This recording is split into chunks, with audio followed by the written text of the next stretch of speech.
secrets revealed. For the breakdown, let's ignite. Black and gold, we're taking flight. Every story, every fight. For the breakdown, every night.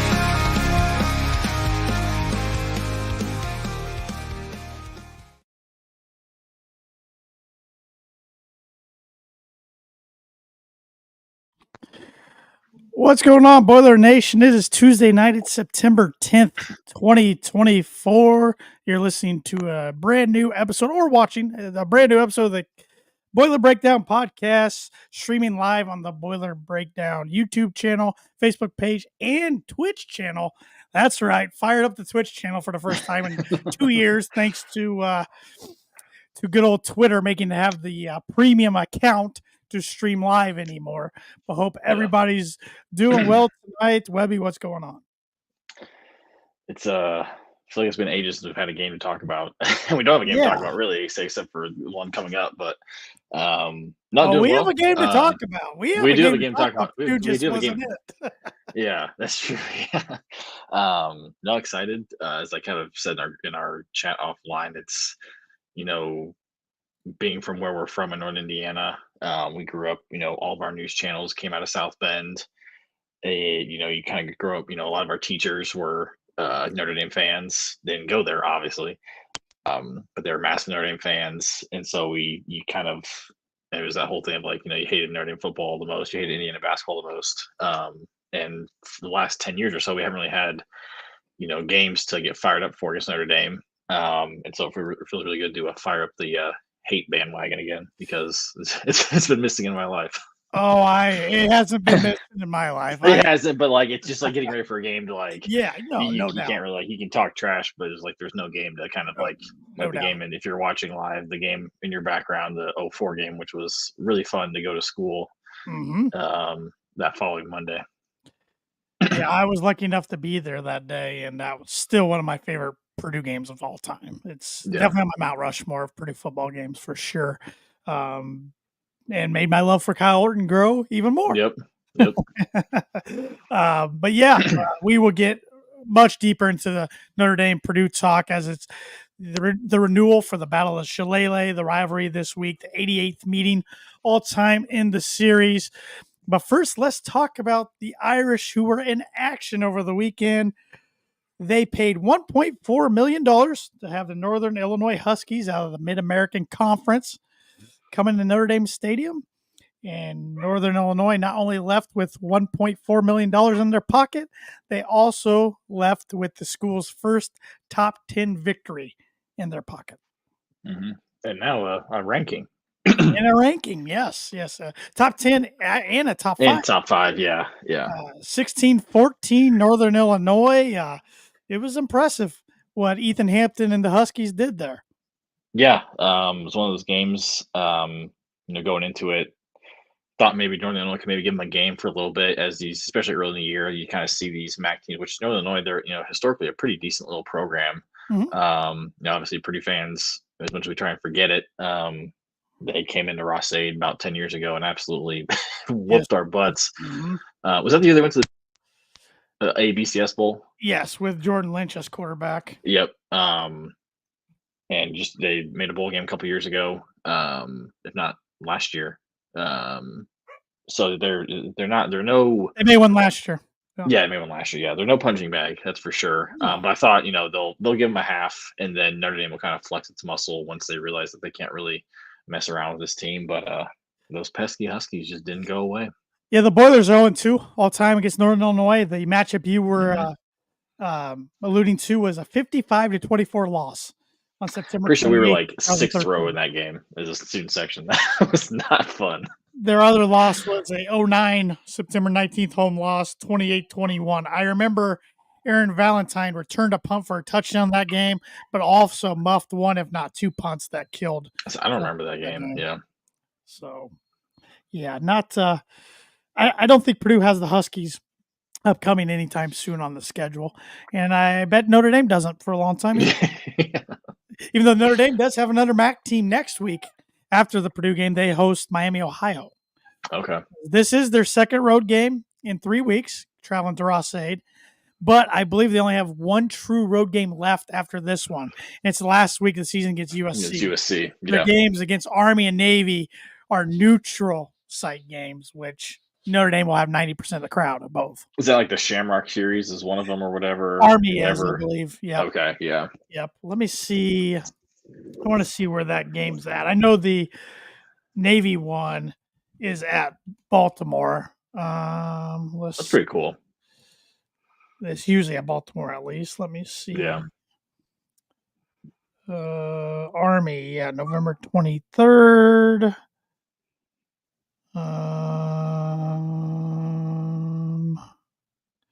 I think Miami of Ohio was actually predicted one of the. Why do I want to say it's Yankee Stadium? I'm not finding it, but why do I want to say it's Yankee Stadium? I don't know. Notre Dame fans, Yankee fans, kind of the same people. Watch it. You're not wrong, but watch it. Let's see here. It is Yankee Stadium. Yep. Okay. Yep. Which they played in Yankee Stadium not too long ago because they did the pinstripe jersey. That's right. Yeah. They did do that. Yeah. So, but once again, a heck of a win by Northern Illinois. I know we've talked about Ethan Hampton a little bit on this podcast, kind of jokingly, because for everybody that doesn't know, you, myself, 3 other of our friends started a college football 25 online connected dynasty against each other, and we all had to be a MAC school to start off with. Yep. You chose Northern Illinois, so you became real familiar with Ethan Hampton and their roster, and you said you even got a little nervous watching the game. I did. Yeah. I've actually felt like really invested. I was like, I know most of this roster, which is crazy, which is also just really cool that the game can actually now do that. But yeah, like, I mean, I know in our group chat, I got a little frustrated with Ethan Hampton and his little noodle arm over there, but man, credit to him, man. He made some good throws. He stood in the pocket, got a hit, and kind of was a gamer at the end. Yep. So I'm gonna say we're about to enter our 3rd year in this franchise, and he's gonna be gone. So I'm already missing what I had. No, but they're pretty solid. I like their tight end. Ontario Brown, their running back, is nice and shifty. He was really good. Yeah. They had some solid defensive backs, but overall, like, they definitely have experience, which is, it's always kind of scary when these mid majors. I'm thinking basketball now, but these Fs or these non-power 4. Yeah, non-power G5 schools, I guess. G5, there you go. They have a lot of experience. That can be, especially if they have a lot of experience together, that can be pretty dangerous. Yeah. And a lot of these guys have been in the program for a while. So credit to that coach, man. That was awesome to see at the end. A guy who played for Northern Illinois. You can just tell it just meant so much to him. He went to Bishop. Oh, yes. I didn't know he's from Fort Wayne. I know he's from Fort Wayne. That's awesome. Yep. Just to kind of see, it's what makes college football and just college sports awesome is when you see, like, again, like the Davids overcome the Goliaths, especially when it's not your team being the Goliath. But it's just what makes college sports awesome, and especially college football, because I feel like it doesn't happen nearly as often as basketball. Basketball, obviously Purdue fans are pretty familiar with it now in the last couple of years, but even like, we saw James Madison going to Michigan State first game of the year this last year in basketball, upset in the Breslin Center. Yep. We saw Evansville beat Kentucky at Rupp Arena a few years ago. Like, you see it, at least probably a couple times early in the season. Yep. But football, I feel like it's very. Appalachian State, Michigan was probably the one that we remember the most in recent memory. Because football, even though it could be a fluke where you beat the team 1 time out of 10, you still have to be completely better that day to beat the team. Whereas basketball, you could be a lot better than the other team and have a cold night shooting. Yep. Yeah. Or and just with football, is like trouble or something. Yeah, in football, the physicality or just the size matters. Like in basketball, as Purdue fans have seen, just because you have the biggest people, it doesn't mean anything, because guys can. If a guy's hitting 35 footers, there's not a lot you can do, or a guy gets in foul trouble, whatever. But football, it's like your defense. I thought for sure that Notre Dame's defensive line would just overpower Northern Illinois' offensive line, and kind of vice versa. But they stay strong. It was awesome. It was really cool to see, and kind of thought there for a second that the Huskies were going to get screwed there at the end with the officiating. Gosh, she was easily over the line. I didn't understand that, and then obviously that whole thing gives Notre Dame an extra time to not waste the timeout. So it was. I thought for sure, because like I think even our our good friend Josh in our group chat said that Notre Dame was still going to win this game. I was like, there's no way. And then like all of a sudden, like, oh my God, they actually might get a chance to kick a field goal, and they tried at the end, but it was too far, and obviously got blocked at the end. But yeah, it was. I'm sure like a lot of Purdue fans, I was at one point I was like, I don't know if I want Notre Dame to win this game. So I'm not sure if I want a pissed off Notre Dame coming into Ross-Ade, but by the end I was like, screw it. Like, who cares? Like, it's it's not going to change a whole lot. It's not pushing, I think, any less of Notre Dame and whatever it may be. But I was really excited for Northern Illinois. Oh yeah, and I think I've been on record saying this on this podcast before.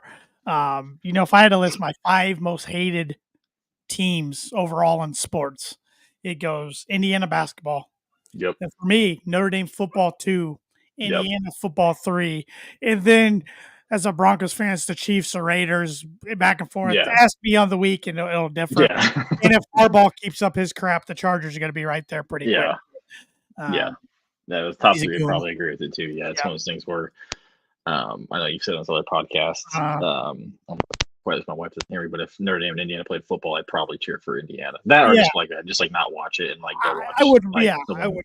Like I'd like go join like a knitting class or something for the day, just not watch football, which is going to have to happen in about 5 years when they actually do play each other. If it actually happens, if it sticks, because 2030 and 2031, I think they play. But it's really weird that they haven't played since 1988. I mean, it's really just weird. Strange. They've played Ball. Both teams have played Ball State numerous times since they played each other. So, what did you see in the Irish at all that you think Purdue could take advantage of or exploit a little bit? I mean, I was surprised that their secondary wasn't. I mean, again, Northern Illinois only put up 16 points, but I thought like Ethan was able to kind of sling the ball around a little bit. So I think if Hudson can spread it out, get the ball out quickly to these guys, and hopefully Purdue can use their newly acquired speed to set up the runners for Mockabee or Love to kind of hopefully bust a couple. Because I think that's going to be the key thing is if one of those elements is gone, Purdue's in for a long day. Right. Honestly, their offensive line really struggled. That's exactly what I was going to get. A MAC team. It's a smaller offensive line for Notre Dame than we're used to, a little more inexperienced because last year that was the meat of their team, the nucleus of their team, if you will. And I mean, they produce NFL linemen and tight ends like crazy. I was shocked how easy Northern Illinois was getting pressured on Riley Leonard. I think Purdue could do the same. Purdue does love to blitz at least one weekend, and we know from last year Purdue loves the blitz. Let's be honest. And Ryan Walters at Illinois loved the blitz. It's just part of his scheme. But one thing that does worry me, I know Leonard's taking the heat from Notre Dame fans and a lot of college football analysts around the country right now for his stat line. He's 38 for 62, 321 yards, 0 touchdowns, 2 interceptions. Notre Dame's one of 5 teams nationally that has not passed for a touchdown, which if I had to make a bet, I bet they pass for at least one against them.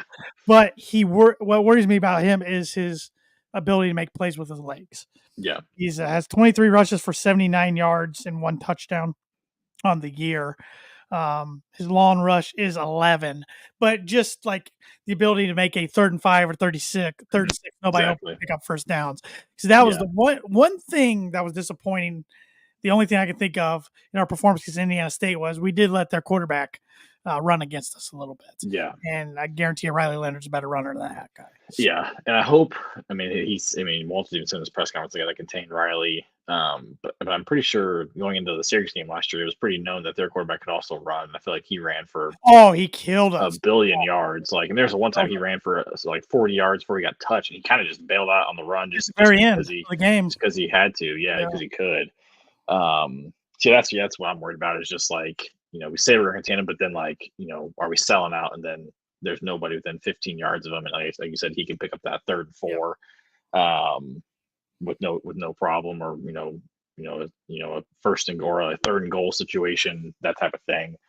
Their running back is really good. He's big. Jeremiah Love's a stud. He's averaging 6 yards a carry, which is 28 yards per carry. He's 25 carries for 170 yards, 2 touchdowns. Yeah. He had that long run of 34 yards the other day where he hurdled a dude. Yep. Yeah, that was impressive. He's good. Jadarian Price can carry the ball, 12 carries, 68 yards, 1 touchdown. His long's a 47. He did that against Texas A&M. So if I'm Purdue, I'm loading the box. I'm daring Riley Leonard to beat you with their arm his Yeah, arm. yeah, I would exact same. So I mean, we know Notre Dame's got a good defense. Jack Kaiser and Xavier Watts lead the way there. Xavier Watts might be the best safety in the country. Kaiser's been a 4-year starter or 3-year starter, but a 4-year player for Notre Dame, a linebacker from Pioneer High School, former Mr. Football, which still makes Purdue fans mad that he won it over David Bell. Yep. But Bo Collins leads them in receiving with 10 receptions for 107 yards. No touchdowns, of course. Jaden Greathouse has 8 receptions for 67 yards. Chris Mitchell, 4 for 44. Tight ends, only 4 combined receptions from Notre Which Dame is tight ends wild. so far. Mitchell Evans, Cooper Flanagan. Yeah, that is wild. Even though Chris Mitchell, or no, excuse me, Mitchell Evans is 2 for 26 and Cooper Flanagan 2 for 25. So they're averaging double digits per reception. Mhm. Cameron Day, loyal viewer on Facebook here. Question of the night: could 42-year-old Taylor Stubblefield run faster than Cam Allen? Webby, thoughts? I think so. I mean, Taylor's he's coaching. Where's he coaching at now? Is he still? He He is was at not Penn at Penn State. State anymore. I think he's at Air Force, but let me look. Let me find that out. I'm sure he's still working out. I'd put money on Stubblefield. Why not? He, let's see here. He is the wide receivers coach for the Air Force Falcons. Okay.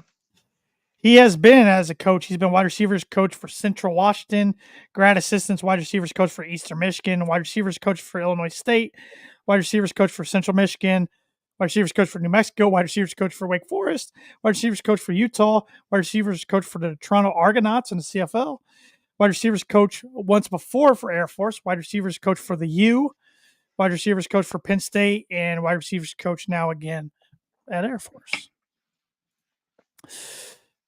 Cameron Day says, show the 97-yard touchdown against Notre Dame. The game's playing here behind me, so it'll be coming up here in a little bit. Yeah. It's only in the first quarter right now with the score 3-0 Purdue with 7 minutes and 56 seconds left in the first quarter. So, Tyrone Willingham. Forgot about that guy. Yep. Had a heck of a first year at Notre Dame, and then kind of all went downhill from there. So this was his last year. This was his third and last year at Notre Dame. 04 was then good old Jabba the Hutt. Charlie Weiss came in 05 and coached him from 05 through 09. Yep. And then Brian Kelly from 2010 through last year was I think tied Rockne for the longest tenure in Notre Dame history. And now Marcus Freeman's in his third year, which Marcus Freeman has some history with Purdue, being the linebackers coach and then the co-defense coordinator under the Hazel years, the dumpster fire era that we all try to forget about from 2013 through 2016. And so he was at Ross-Ade the last time Purdue hosted Notre Dame, which was 2013, and a hard-fought effort by Purdue, a touchdown loss that night after getting annihilated by Cincinnati 2 weeks before and barely escaping Indiana State the week before. Purdue put up a pretty good effort against a ranked Notre Dame team. What do you think? What do you think the mood's like there for the Irish country, Irish nation? I don't know what they call themselves. Irish fans around Marcus Freeman. I think they're definitely getting a little worried because this is not the first time that something like this has happened. Was it 2 years ago they lost to Marshall? Yep, his second game. He started off 0-2 in his career. Then later the same season, they lost to a 3-9 Stanford team at home. Yep. So it's kind of like one of those things where it's third years, things are still kind of happening. So it'd be really interesting to see because, again, going to Saturday's game, after they beat Texas A&M, was like, oh my God, this team is, locked for the playoff. They've got, again, they've only got 2 more true road games left. The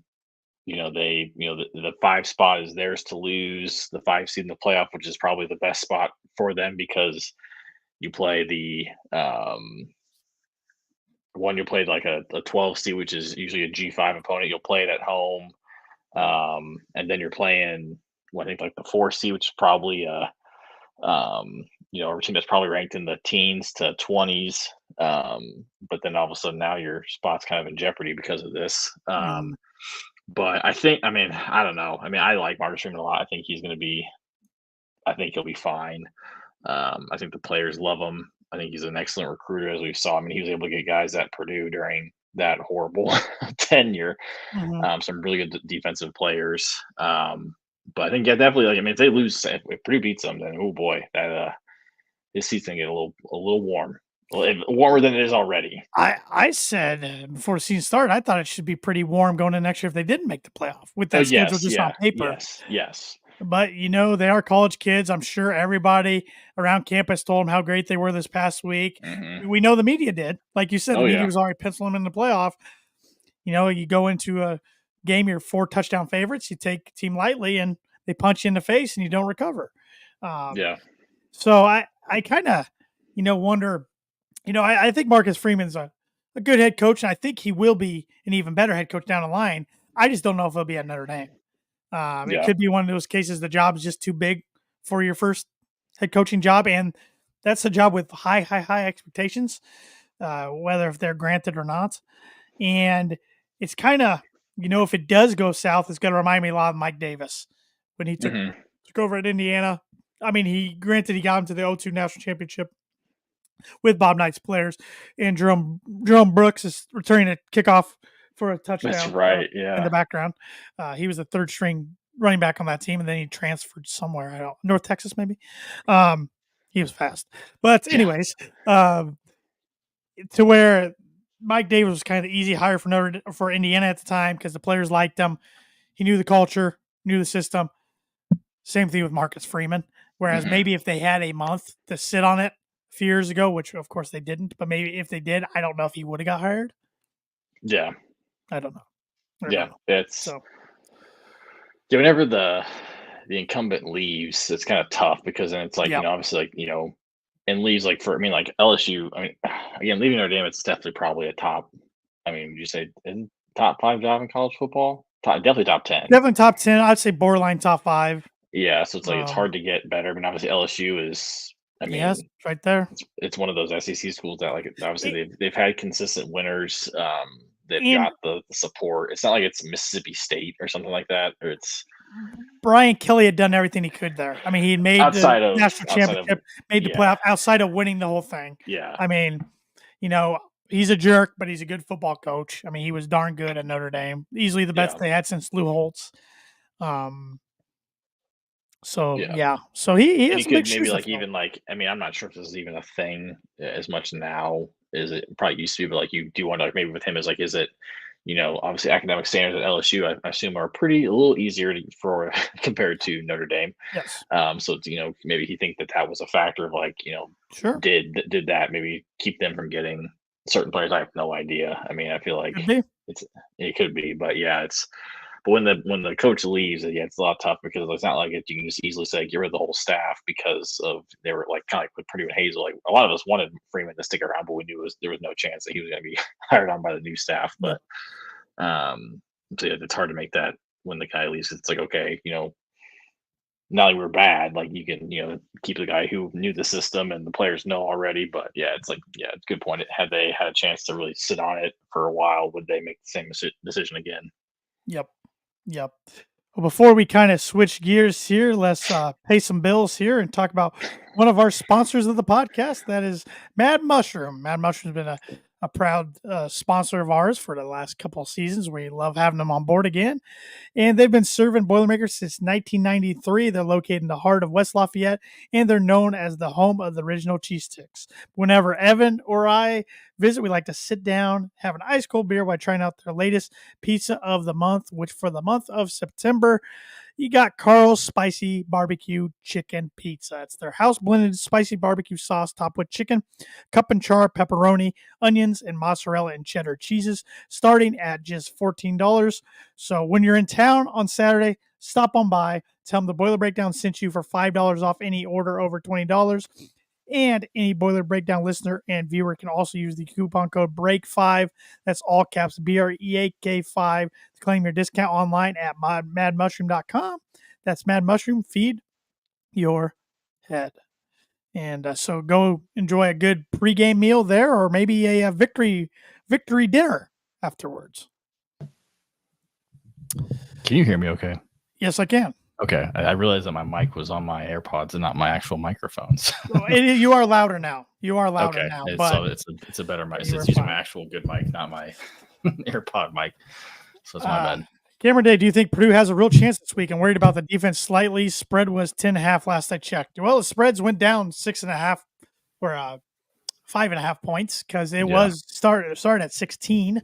I think Purdue had a chance.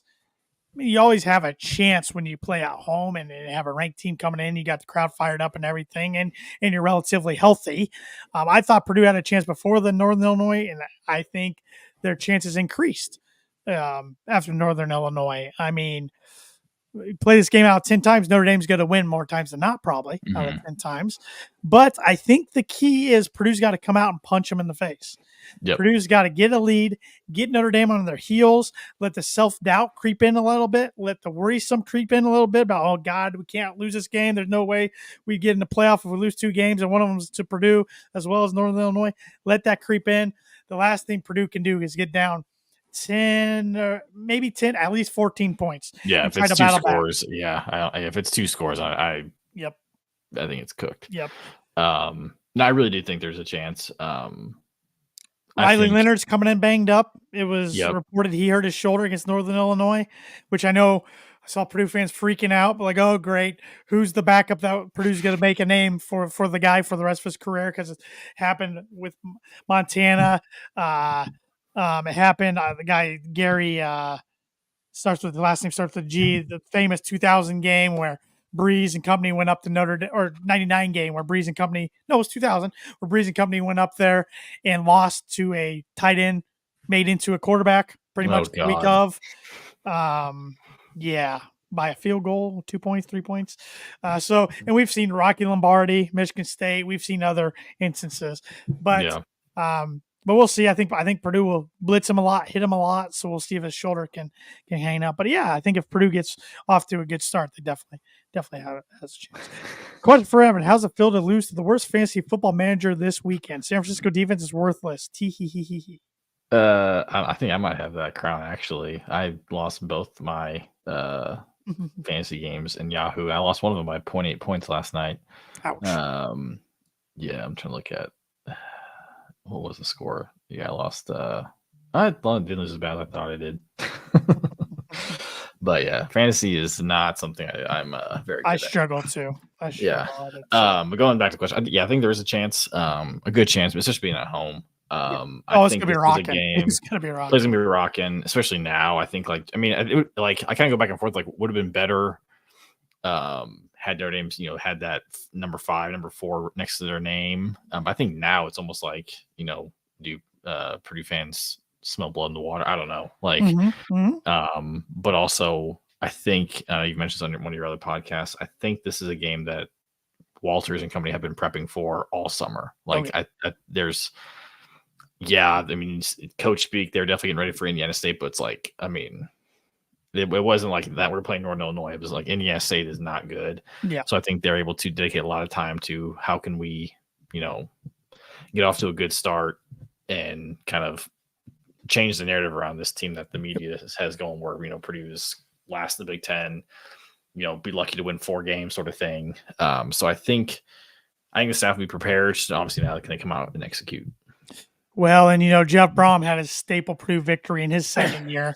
This is Ryan Walters' first real big chance, I would say, a realistic chance to get his first signature victory. And he said it in his press conference with media yesterday. He said he'd be lying if he said this game wasn't circled on his calendar.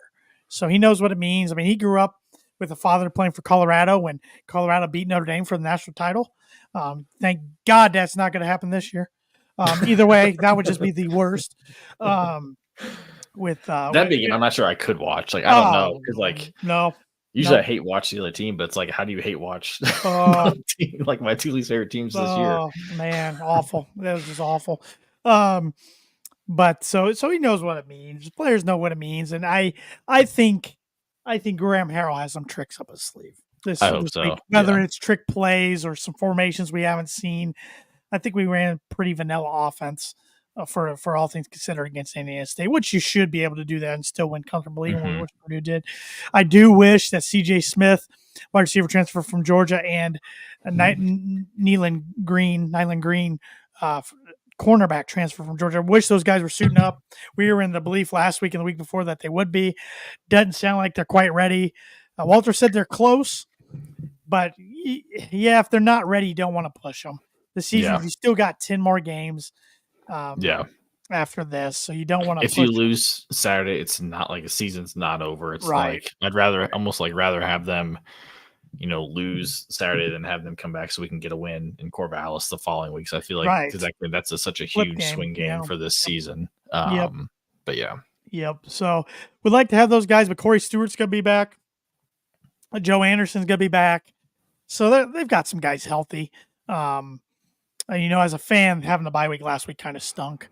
Yeah. Even though it was nice to sit and watch a lot of college football just game right. day and in Michigan, Texas, and Notre Dame, Northern Illinois, and then Colorado, Nebraska.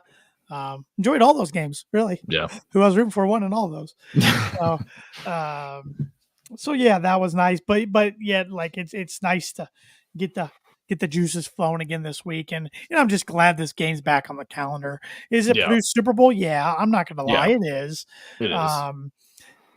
Just because it's in state, and this is the first of 6 upcoming matchups for the next 6 years. Home and home, home and home, home and home. I don't know what it's going to happen after that. I mean, Alan Karpick said it perfectly. Like, a lot of, Purdue's kind of emergence in the college football world stems from beating Notre Dame in certain 100%, games. 100%. So like these two teams have been played forever. Yep. And there's definitely a lot. I mean, obviously Notre Dame has won the vast majority of them. But when Purdue wins, it's pretty noteworthy. The first game between these two opponents was in 1896. Yeah. And this was a rivalry that dating back every year they played from 1946 through 2014. Mm-hmm. That Lucas Oil game being the last one. Now they did play in 2021 up at Notre Dame. Notre Dame was victorious that day, 27-13. And why that was a one-off, that was supposed to start a series, and then some scheduling stuff happened, and then they came up with now the 6-year series starts now. Mm-hmm. Like we mentioned earlier, the last time Purdue hosted Notre Dame and Ross-Ade, we were both college students at Purdue. Purdue lost 31-24. It was the Saturday following my 21st birthday. Yes. I turned 21 that Wednesday. So. Oh, I remember that day quite well. But historically, the series, like you said, Notre Dame's got a big advantage. Purdue's won 26 times, lost 59 times. There has been 2 ties. Surprisingly, Purdue has won at Notre Dame Stadium 12 times. Even though the last one's dating 2004, which is playing over my shoulder once again. That was the first time that they had won there since, I'm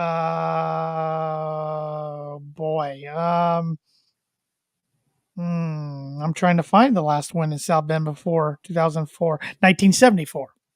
Wow. So a lot of the wins in South Bend were early on. As far as playing in Ross-Ade, Purdue is 13-26-2. I've been lucky to witness Purdue beating Notre Dame 3 times in my life in person. That was an 03 home game at Ross-Ade, which Stu Swagger and the best Purdue defense I've seen in my lifetime took care of a freshman named Brady Quinn, making his first career start that day. That defense just pummeled him. Stu had 2 picks. I don't even remember who the guys were that were getting home and sacked him that day, but it was a little bit of a sack party out of everybody. And then they followed it up with a 41-16 win up in South Bend the next year. And then the last time any Purdue fan has seen Purdue beat Notre Dame was 07 win over Notre Dame in Ross-Ade Stadium, which the score that day was 33-19, and the score was closer than the game really was. But that was a 3-9 Notre Dame team. Bad Notre Dame team, yeah. Led by Jimmy Clausen. And they're showing highlights from the 03 game right behind me. with Brady Quinn just getting pummeled by Landon Johnson. Is that Craig Terrell and Kudavides and young Anthony Spencer and a young Ray Edwards. I need to go back and watch clips from that year, because obviously we were 10, 11 years old. And yeah, just trying to because we're we're very lucky that the era of Purdue football that we grew up with. Obviously, like my first memory is Drew Brees at a very, very, very young age, and then from there it was Kyle Orton. Yep. And just being like, I've been kind of watching behind you, and just like how he just slung the ball. Oh, he had a rocket of the arm, especially in college. Yeah. He was something that year. This very lucky year. Our formative years were very fun. Because I can't imagine. I always kind of go back to when we were in school, and I wonder how many of our fellow students who didn't grow up Purdue fans or diehards, like how much do they really care now? Because when we were in school, we sucked. Yes. And it's tough to I remember like so many times I tell people like, "Are you going to the game on Saturday?" They're like, "I'm going to the tailgate. Why the hell would I go to the game?" Like, and I'm like, "No, I'm skipping the tailgate. I'm going in as soon as the stadium opens. I'm going to find a spot. Yep. To watch Purdue lose to Wisconsin 65-0 in the pouring rain."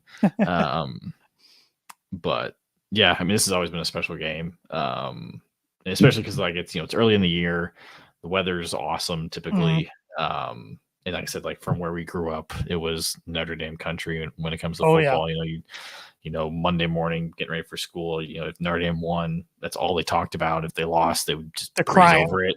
Or crying, breeze over, or they're crying, or they'd talk about how Purdue lost or something. And it was just so like it was the level of hatred for Notre Dame runs deep.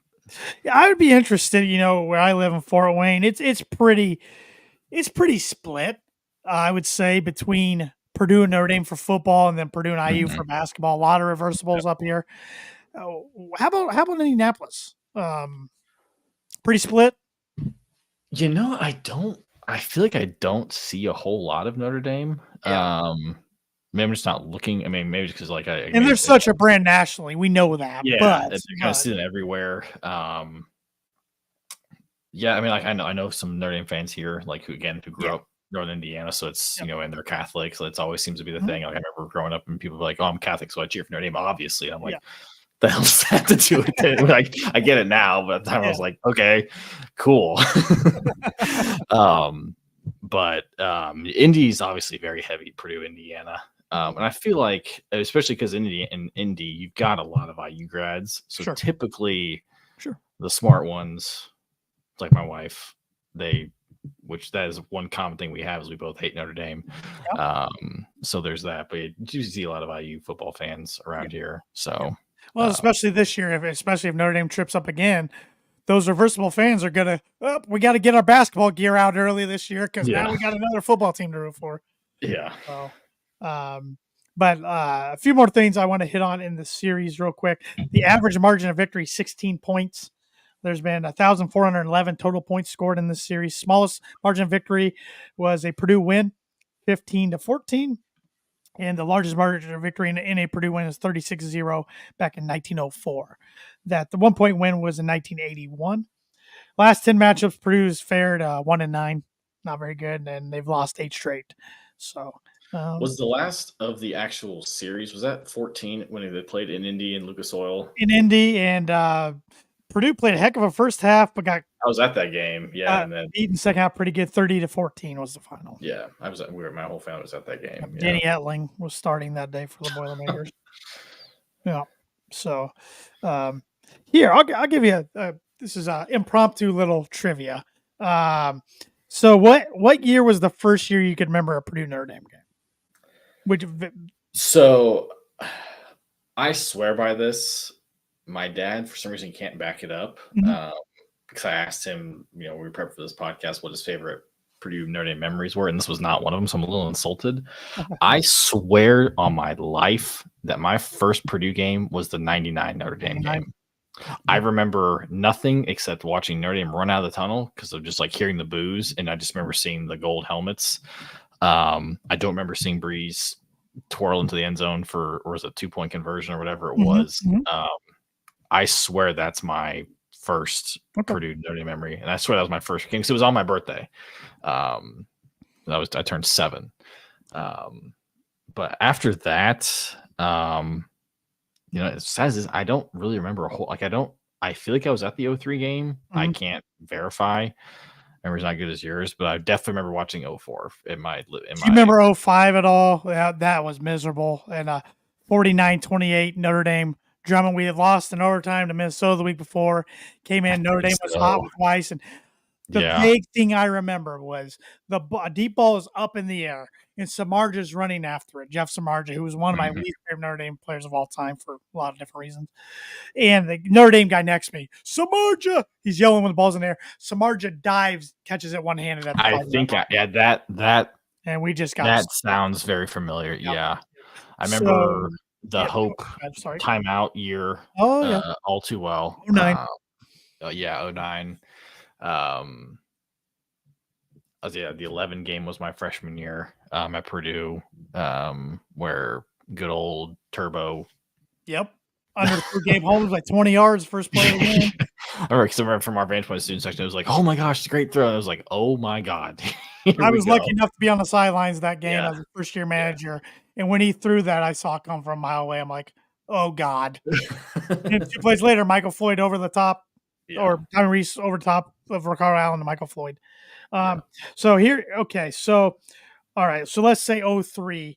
Can you name Purdue's starting quarterback for that matchup? Kyle Orton. 04. Kyle Orton. 05.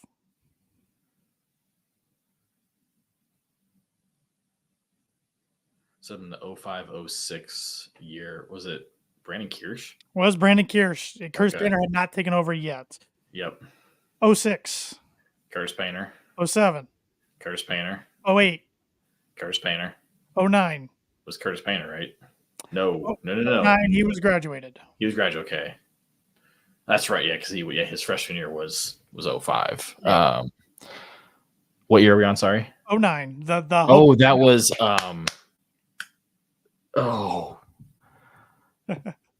this is gonna. I know it because he busted a huge run at Northwestern, right?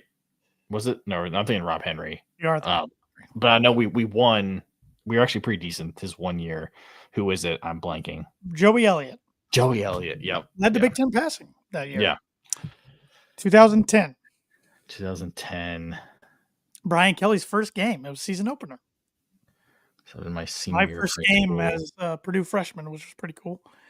My last time at Notre Dame Stadium. I have not been back since, and you went out swinging. Fucked off a bunch of Notre Dame fans that day. I'm not very proudly. I got yelled at pretty good by my mom. 2010.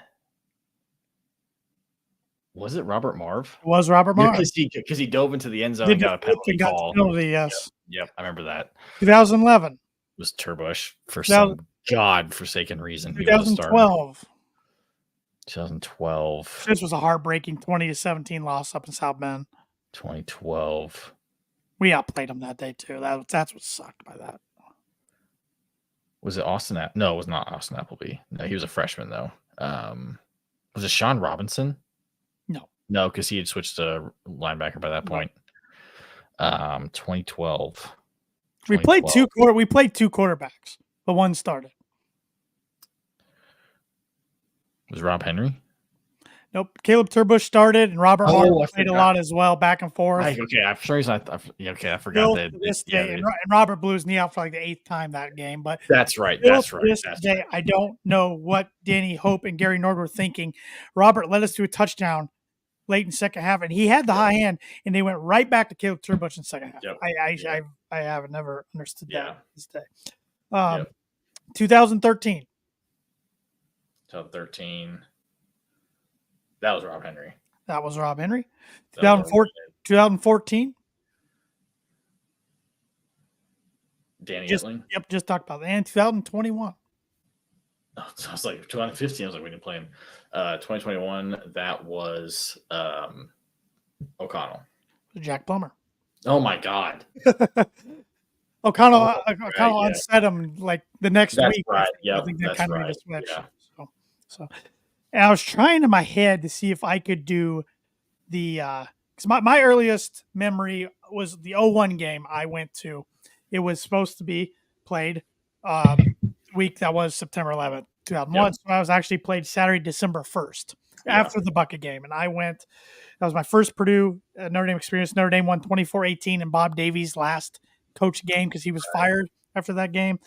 So I've been to every Purdue game at Ross-Ade since. I've been to Notre Dame Stadium 4 times, losses in 02, 08 and 2010 and the win in 04. I was trying to think of Notre Dame starting quarterbacks in my head. Oh, God. I don't remember 01. 02 might have been Carlisle Holiday, I think. Wow, that's a name I think. I don't know. He was a receiver 1 year too, so I don't know. Yeah. 03 and 04 and 05 were Brady Quinn. Yep. I know 06 was too. Brady Quinn started all 4 of those years. I forgot he was a 4-year player. 07 was Jimmy Clausen. 08 was Jimmy Clausen. 09 was Jimmy Clausen. 2010 was Dane Christ. I remember that. 2011 was Tommy Reese. 2012 was Everett Golston. Then they replaced him with Tommy Reese during the game. 2013. Did we just say it? Because it was it Michael? Well, no, I thought we were talking. It was also Tommy Reese. Yeah, yeah. Oh, 2014. I can't think who 14 was. I'll look it up. Or 21. It would have been 21. It would have been before Sam Hartman. God, who was that guy? He was a good quarterback. I think he went pro, but he was just a solid. Ian Book. Yeah. 21, but 14 is escaping me at Lucas Oil. I'll look it up. Yeah. But I did better than I thought I would. It was Golston. Or Golston. Everett Golston. Before he went to Florida State. He went 25 for 40 for 259 yards and 2 TDs. He also led them in rushing, 14 carries for 56 yards and a touchdown. That's not surprised. All right. Well, with all that said, before we share our personal favorite memories of the series, we reached out to Boiler Breakdown Nation on Facebook and Twitter and Instagram, X, whatever you want to call it, on Instagram, and asked for some favorite memories. On Facebook, we had a few submissions here. Matthew McCoy just shared a picture. This was, I believe, the 97 game, and number 7, I believe that year was Adrian Beasley, walking into the end zone for a defensive touchdown. Chad Colvin said Orton to Stubblefield for the 99-yard touchdown Notre Dame. I was there, which R. Eugene Pritchett said, Chad Colvin, so was I at the Bend of South Stadium that day. It was on my birthday. And then let me pull up on Twitter. We had a lot of on Twitter. Yeah.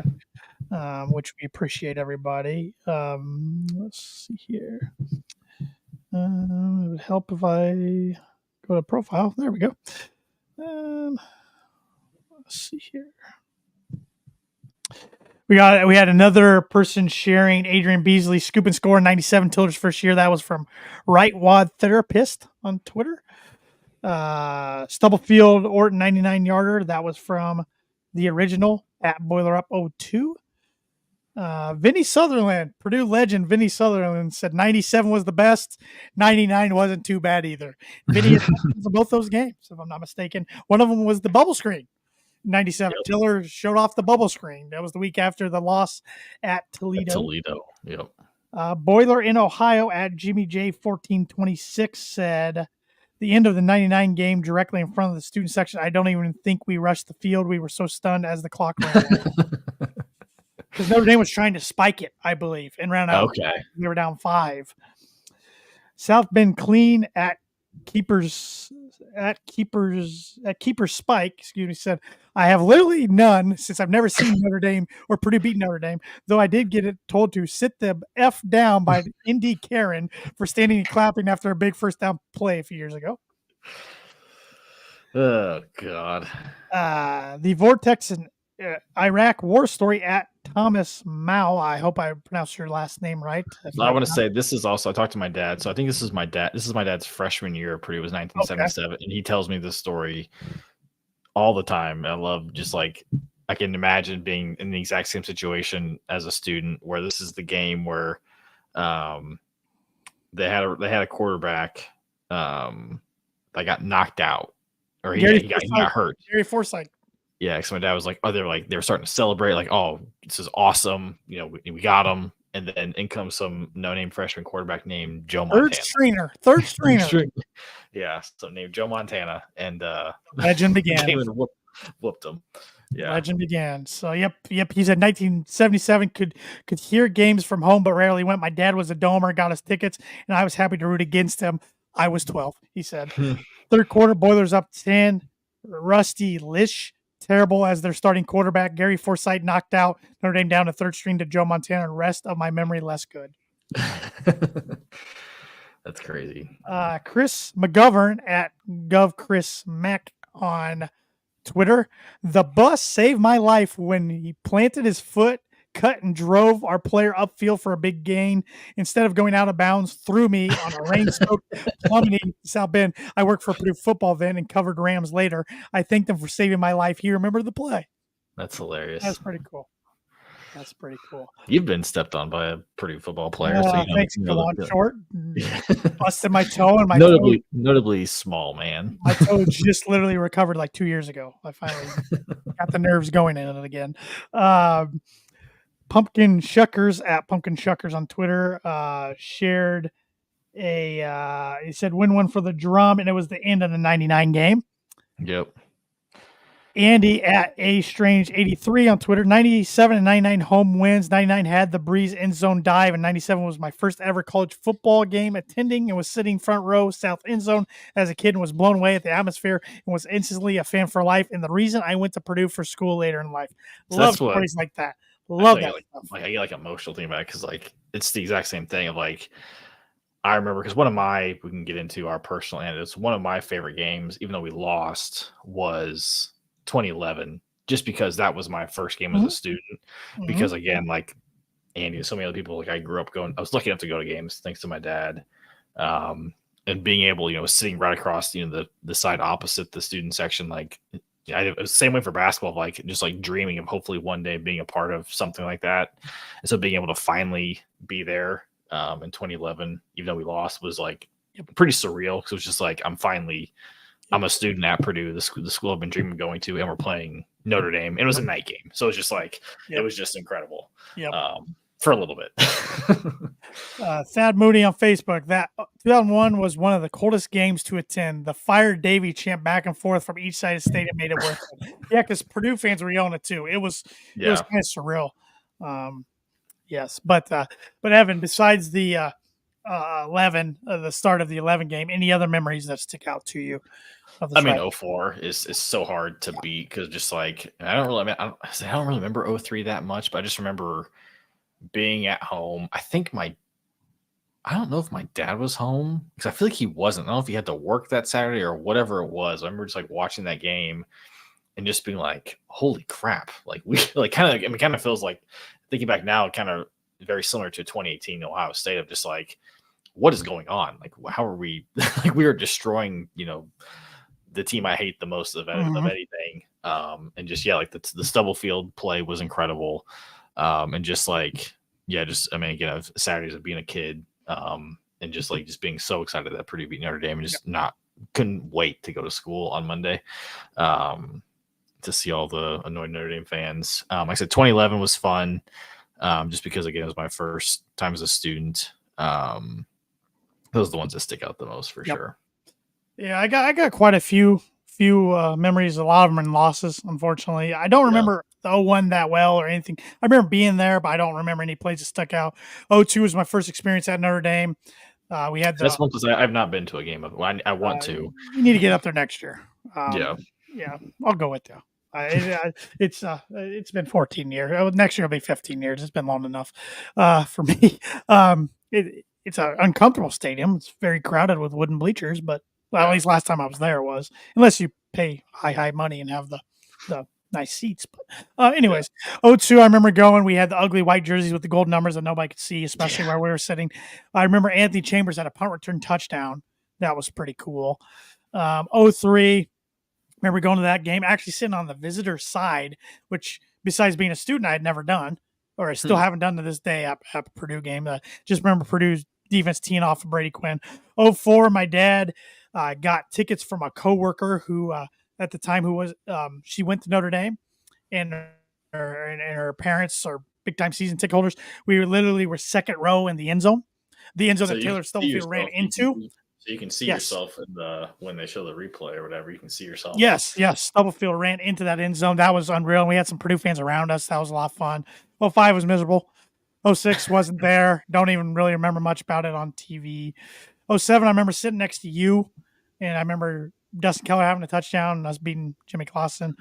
08, I was there. I remember Chris Summers missed the field goal. Place went nuts when he missed it early in the game, and it just felt like Painter threw a pick six. I remember that was like the loudest stadium I'd ever been in. When he threw pick six, the game went downhill from there. 09, we've talked about sneaking. Even though Jason Taylor had a sweet touchdown to take the lead on a wheel route. 10, my first game as a Purdue student, the Robert Marr flip, and Ryan Kerrigan was a beast that day. Yep. 11, we've talked about. 12, I was not there. It was at Notre Dame. I was a student, but I was a manager, but I wasn't traveling. I was actually in Denver, Colorado that day. 13, I remember giving them a fight, losing. 14, don't remember much about the Lucas Oil game. And in 21, a couple years ago, I remember Jeff Brom tried to run a reverse on 4th down from midfield with Mershawn Rice. No, not Mershawn Rice. It was Wright. What was Wright's first name? Milton Wright. And we didn't get it, and the momentum flipped. David Bell got hurt later in the game. Right. Took a nasty. Kyle Hamilton. Yep. Yeah. So a lot more bad memories, I guess, than good. But it's a fun series, and I'm glad it's back, and I can't wait till Saturday. Yeah, it's funny. The last time I saw Purdue play in Ross-Ade against Notre Dame was 2013. It was a Saturday. I turned 21, I think, on like a Wednesday or something. So I was busy for a couple of days. Wasn't feeling great Saturday. Had an accounting exam on Monday. Did not do well. And it was just, again, the start of the Hazel era. So it was a rough start. But yeah, so I'm expecting a pretty awesome crowd. Yeah. And probably the fullest the stadium will have been that Marcus Freeman will see since probably that game. Yep. No doubt.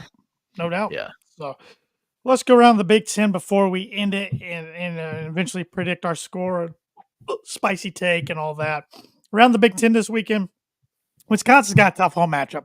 Number 4, Alabama comes rolling into Camp Randall as a 16-point favorite. I think Alabama covers. I have not been impressed by Wisconsin. No, I need to I meant to text my former coworker rep, he went to Valpo, but he's a Wisconsin football fan, Marquette basketball fan, which I'm not sure how that works. But he texted me during their game against Western Michigan that Purdue would beat Wisconsin, and I said I will believe it when I see it, because I think at this point it's never going to happen ever again. Never. So I'm assuming he is not feeling great about this game. I think, I don't know, unless like Camp Randall can have some magic. I think Alabama kind of, especially after struggling against South Florida, I think DeBoer and the boys come in and whoop them. Mm-hmm. Which a couple years ago when this game was announced, it was like, oh my God, this is going to be incredible. Yeah. So it could be, top 15 matchup, and not so much. Arkansas State 23.5-point underdogs at number 17 Michigan. Michigan's got to roll in this one. They did not. Michigan looked more like a 7-5, 8-4 team, whereas Texas looked like a legit championship contender. Yeah. Granted, Michigan lost a ton of dudes to the pros, but still, usually at a school like that, usually it's just kind of, it's never a rebuild, it's always a reload. Yep. But new quarterback, new coach. Huge. Which, going back to the Mike Davis comparison, that could be with him too. I don't know. Absolutely. Time will tell. Yeah. But I think Michigan they cover that 23.5. I think they take their frustration out. Central Michigan at Illinois is a 20-point favorite. Illinois knocked off number 19 Kansas and is knocking on the doorstep as the 26th team right now in the rankings. I think Illinois covers. I think Northern Illinois has a bye this week, so I think they end up they take Northern Illinois has 1 week of being ranked and can't even get a chance to back it up, and Illinois takes their spot, or at least takes like 23 to 22 and bumps people down. Well, Northern Illinois plays Buffalo next week, and then they travel to NC State, which that's another test for them there. Yeah. So, I think Illinois wins and becomes halfway to bowl eligibility. So, Nevada at Minnesota. Minnesota's a 16.5-point favorite. They took care of business of Rhode Island after losing to North Carolina in week 1. I think Minnesota wins and wins pretty easily. I think so too. The Apple Cup, Washington State at Washington. Washington's a 4.5-point favorite. I am going against the Big Ten in this one, taking Washington State. They want to make a statement to all the conferences that overlooked them. Respect that. I'm still gonna take Washington. It wouldn't shock me at all. So. Sidebar. Yep. I saw there was a video. I think the Big Ten Network posted today. It was like the coaches at Big Ten Media Day talking about like the best player they've ever coached, NFL player they've ever coached, current player. And there was like 4 coaches. I was like, and it was like 4 or 5 coaches. I was like, I don't know who the hell this guy is. It wasn't for the pin. I was like, oh, it's Washington's coach. Yeah. That's Michigan State's new coach, which he looks interesting. Smith. Yeah, and Jed Fish is Washington's coach. Yeah, but there was like a couple guys. I was like, if you would have showed me that guy, I was like, okay, who is that? But Washington's coach was one of those guys. I was like, I never knew who the guy looked like. I know what their basketball coach looks like, obviously, because Purdue played them in the tournament. But Washington's coach, he's brand new from Arizona. So okay, yeah, Jed Fish. I'm gonna take the Huskies. Yep. Prairie View A&M. I didn't know they had a football team till yesterday. At Michigan State. Michigan State had a good win at Maryland. Michigan State rolls in this one. Yeah, not even a line on this game. Nope. Civil War, number 9, Oregon, who has struggled the first 2 weeks, but they're 2-0 at Oregon State. Oregon's a 16-point favorite. I think they take care of the Beavers in this one. Yeah, it's kind of a game that Purdue fans should actually kind of pay attention to, just to kind of see how Oregon State, handles this game. Obviously, being that we play there next weekend. 8:30 on CW. Yep. It's obviously the games are on at the exact same time, so I know we'll be scoreboard. Oh, is this about no? No, I thought it was, but that's the third quarter. It hasn't happened yet. I know we'll be scoreboard watching within Ross-Ade for this game, but I think Oregon rolls in this one. Troy at Iowa, who's 22-point favorites. Iowa with a shocking loss with how it happened to Iowa State. I honestly didn't even watch. I didn't even know what happened. Iowa State went down the field. I think it was either 24, 22 seconds left. Went down the field with no timeouts, got in field goal range, and hit a game winner. Nailed a long one. Yeah, on the Iowa defense, which doesn't allow. How very Iowa of them to win it with special teams. Yep. Yeah, Iowa. Yep. They roll. Yep. Indiana coming off record program points performance, putting up 77 against the worst football team I've ever seen, Western Illinois, who hadn't won a game since 2021. They are 3-point favorites on the road to UCLA, who's only 1-0 because they scraped out a win at Hawaii week 1, then had a bye week last week. Unfortunately, I'm taking the Hoosiers, and I'm right there with you. Get ready for a very legitimate chance of Indiana starting out 6-0. Yeah, as you said in our group chat, it's they're scared. They have Charlotte coming up. They have Maryland at home. Maryland at home Northwestern. and at Northwestern. So then they host Nebraska. Yeah. Yep. So get ready for a 6-0 Indiana, people. So just my God, if IU and Nebraska are both on feet, that's gonna be game day, isn't it? Yeah, probably. I think it's their homecoming too. Oh my God. Because I might end up going with my wife. I don't know. I haven't decided. I'm trying. I know she wants to go. You can wear red that day. Nebraska red. You'd rather drink cyanide. I don't think I own a red shirt. I used to own. No, I do. I own one work polo that it was the work polo that once a year they choose one for everybody to have. And last year was red. So I had to wear it at 6 different events we had. And I got made fun of by people every time. I'm like, this year's black and white. So yeah, there you go. 3 more here. Eastern Illinois at Northwestern. Even though I don't think Northwestern's good, they lost to Duke last week in double overtime. Tony Romo and Sean Payton aren't walking through that door for Eastern Illinois. So I'm taking is this the play? Sorry, turn around. It might be. I think it is. No. Nope. It might be upcoming, though. Yeah. The audible's at the line. Yeah. Northwestern, they're horrible, but yeah, Eastern Illinois is worse. Northern Iowa, who's a good FCS team, at number 23 Nebraska, who I don't like Nebraska, but they did the Lord's work and took care of Dion and the boys on Saturday. So yeah, Nebraska's rolling. I think again, Purdue fans need to be ready for an undefeated Nebraska coming in on the 28th for homecoming. Because they look good. They look good. Matt Rule is a program builder, and with the backing that he has at Nebraska, the Scott Frost era is going to be left in the dust pretty quickly. Yep. And kind of intriguing one here. Maryland, who, like I said, lost at home to Michigan State, 2.5-point favorites on the road at 2-0 Virginia. I'm kind of surprised that Virginia is not favorites here. Yeah. I'm going to take Virginia, the Who's. I will take Virginia as well. So, yeah, top 25 matchups. We'll just do a couple here. Wildcats versus Wildcats Friday night. Number 20 Arizona at number 14 Kansas State, who's a 7.5 point favorite. That's pretty good. Very solid Friday night game. I guess I'll take Kansas State because of the home team. I will too. Did not have this one on my bingo card as a ranked matchup in week 3. Well, from one team. Number 24 Boston College at number 6 Missouri, who's a 17 point favorite. Look at Bill O'Brien out there. Bill O'Brien. Yeah. I honestly forgot that Mizzou was ranked that high. That's pretty impressive, to be honest. Yeah. I've got a lot of my company's based in St. Louis, so there's a lot of Mizzou people there. Yep. I'll be going there next month, so if they keep going, that'll be interesting to see because I know they have also got some Tennessee Vols who work on our company, and I'll just watch them fight, have a stupid fight. Give him Mizzou. Yep. I think this is College Game Day. Number 16 LSU, 7-point favorite at 2-0 South Carolina, who just took it to Kentucky on the road. Yeah. So far, Beamer's saving his job.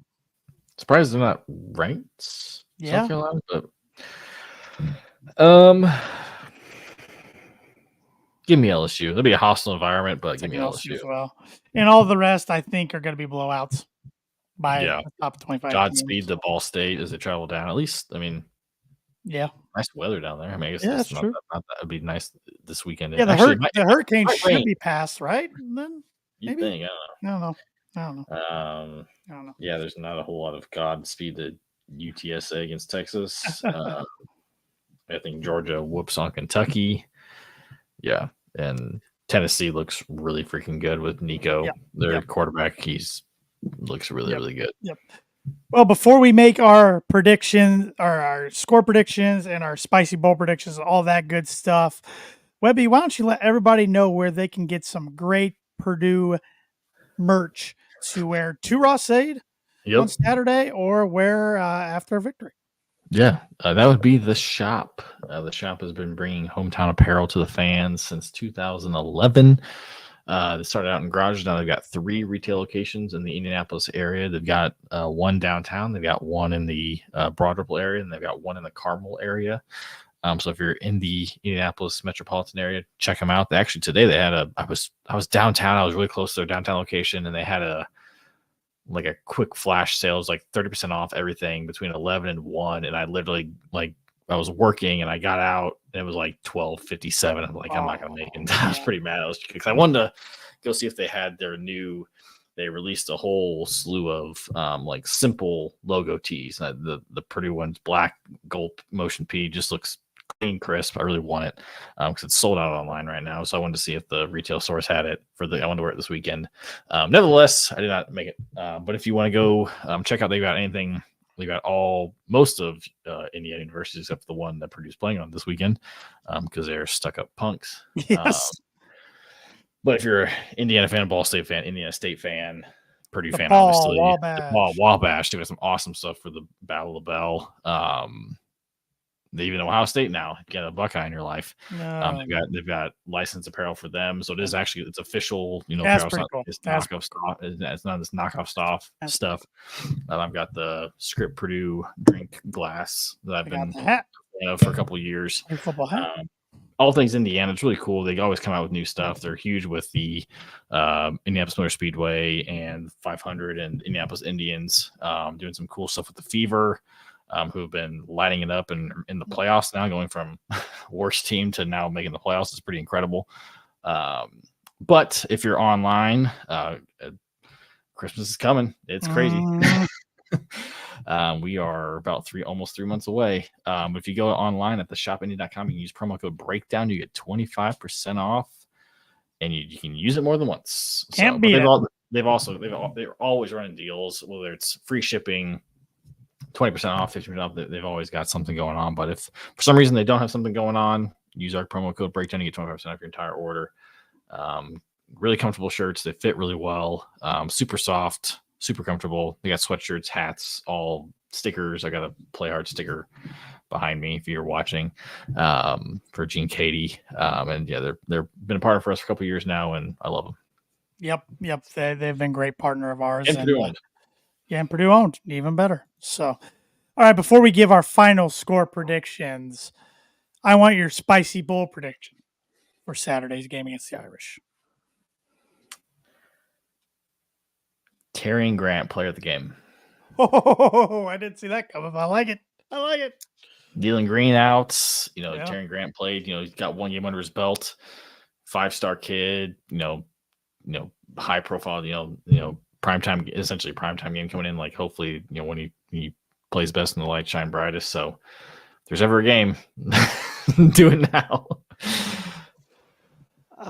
Throughout the history of this rivalry, a lot of these games are decided by a big special teams play. Purdue will have a special teams touchdown. I'm going to leave it at that. It could be a kick return, a punt return, a punt block, or field goal block. They will have a special teams touchdown. Hope they're watching the Bears on Sunday. Yep. Yeah, the Broncos had special team stuff go their way, and then they just couldn't score. That's a podcast for another day. But yeah, special teams touchdown out of the Boilers. They're due. With that said, Webby, score prediction. Purdue is 10-point dogs of my app. I've seen 10.5 on others, but I want a score prediction. Boilers 28-24. 28-24. All right. Notre Dame has the ball at the end of the game to a chance to win it. Throw up. I will throw up. Yeah, same. My wife will just be covering both of our puke in our roll. It won't be good, but that's all right.